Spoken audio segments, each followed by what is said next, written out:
এসএসসির ফল গণনায় ভুল 200 শিক্ষককে শাস্তি দেওয়া হয়েছিল।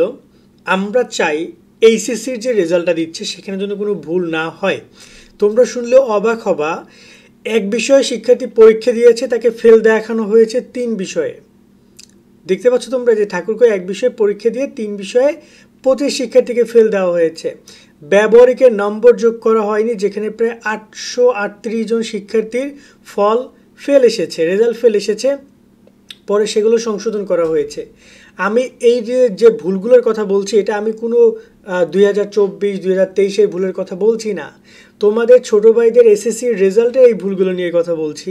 তো আমরা রিকোয়েস্ট করছি শিক্ষা মন্ত্রণালয়ের কাছে, শিক্ষা বোর্ডগুলোর কাছে, এবং তোমরা বেশি বেশি করে ভিডিওটি শেয়ার করে দাও যেন তারা আর কোনো ভুল রেজাল্ট প্রকাশ না করে। কারণ এই যে ভুল রেজাল্ট প্রকাশ করছে, বলছে তারা পরীক্ষা ব্যবস্থা সংস্কার করছে, তাহলে সেই ভুল রেজাল্ট কেন প্রকাশ করবে? এই যে এক বিষয় শিক্ষার্থী গত বছর, এই যে তোমাদের ছোটো ভাই 25-এর এসএসসি ব্যাচ, ওরা এক বিষয় ফেল করেছে, দেখাইছে ওরা 3 বিষয়ে ফেল। এই যে দেখতে পাচ্ছ ইত্তেফাকের নিউজ, এসএসসি ফলাফলে উদ্ভট ভুলের রেকর্ড, মানে এই শিরোনামে প্রতিবেদনটা আমরা দেখছিলাম। গুগল প্লে স্টোরে যে এইচএসসি রেজাল্ট 2025 লিখে সার্চ করলে 1 নম্বরে কমলা এইচএসসি রেজাল্ট 2025 লেখা লোগোযুক্ত এই অ্যাপটি ইনস্টল করে নাও। এই অ্যাপ থেকে মার্কশিট সহ এইচএসসি রেজাল্ট দেখার পাশাপাশি ফল পুনরীক্ষণ, ব্রথবৃত্তি, জিপিআই ক্যালকুলেটর সহ রেজাল্ট সংক্রান্ত সকল আপডেট ইনস্ট্যান্ট পেয়ে যাবে। ডাউনলোড লিঙ্ক ডিসক্রিপশনে ও কমেন্ট বক্সে দেওয়া হলো। এবং এখানে আরও বলা হয়েছে ব্যবহারিক পরীক্ষায় অর্ধেক নম্বরের ভিত্তিতে মূল্যায়ন। বগুড়ায় 838 জন শিক্ষার্থী 83 জন শিক্ষার্থীর ফল সংশোধনের নির্দেশ। ব্যবহারিক পরীক্ষার নম্বর যোগ না হয় চাঁদপুরে এক মাদ্রাসায় 25 শিক্ষার্থী অকৃতকার্য। মানে বুঝো, এখানে বগুড়ায় 883 জন শিক্ষার্থীর ব্যবহারিকের নম্বর যোগই করে নাই তারা। আবার এখানে চাঁদপুরে 25 জন শিক্ষার্থী অকৃতকার্য তাদের ব্যবহারিক নম্বর যোগ না করার কারণে। যশোরে এক কেন্দ্রে 48 জন ফেল, ব্যবহারিক পরীক্ষায় নম্বর যোগ হওয়ার পরই সবাই পাস। দেখছো কী পরিমাণের গাফলতি শিক্ষা বোর্ডগুলো পরীক্ষা কেন্দ্রের। এখানে কিন্তু পরীক্ষা কেন্দ্রের শিক্ষকদের এবং শিক্ষা বোর্ডের উভয়ের গাফলতি আছে। কারণ একসাথে তোমার এই যে 883 জন, এখানে 25 জন, এখানে 48 জন, সবার কারো ব্যবহারিক নম্বর যোগ নেই। এটা কি মানে মনে হয় না যে এটা একটা মানে অস্বাভাবিক একটা বিষয়? কিন্তু তারা সেটা নোটিস করে না। এবং এখানে যদি আমরা দেখি, এই যে দেখতে পাচ্ছ এখানে রূপালী বাংলা নিউজ করেছে এসএসসির ফল গণনায় ভুল, শাস্তি পাচ্ছে 200 শিক্ষক। এখানে দেখতে পাচ্ছ এই যে ইন্ডিপেন্ডেন্ট টেলিভিশন নিউজ করেছে এসএসসিতে 15,000 শিক্ষার্থীর ফলে ভুল, শাস্তি পাচ্ছে 200 পরীক্ষক। এটা কিন্তু এই এসএসসির রেকর্ড। এক্ষেত্রে আমরা রিকোয়েস্ট করব শিক্ষা মন্ত্রণালয়ের কাছে যে বা শিক্ষা বোর্ডগুলোর কাছে, তারা যেন এইচএসসি রেজাল্টের ক্ষেত্রে এরকমের কোনো ভুল না করে। একটা ভুল রেজাল্ট কী হয় আমি একটু বুঝিয়ে বলি। একটা ভুল রেজাল্ট শিক্ষার্থীকে ভেঙে দেয়।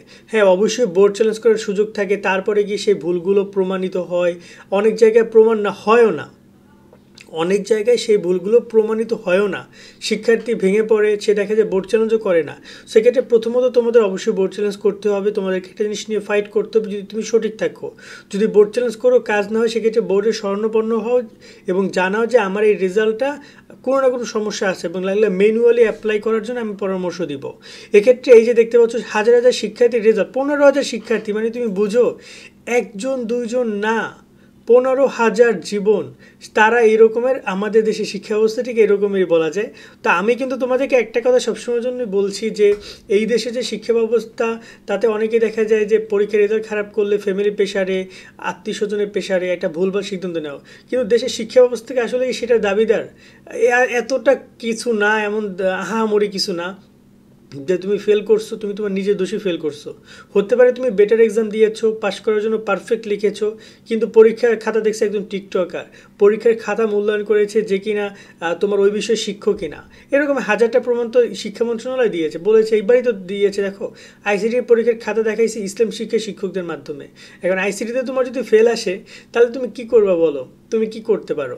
আইসিটি দেখো, আইসিটির মতো একটা গুরুত্বপূর্ণ সাবজেক্ট যেখানে আইসিটির টিচাররা সর্বোচ্চ, এটা সায়েন্সের টিচাররা হয়তো বা একটু হলেও ডিল করতে পারে, বাট একজন মানবিকের শিক্ষক ইসলাম শিক্ষা, তাকে অসম্মান করছি না, বাট তার কিন্তু আইসিটি খাতা দেখার কোনো ওইরকমভাবে কোনো গ্রহণযোগ্যতা নাই।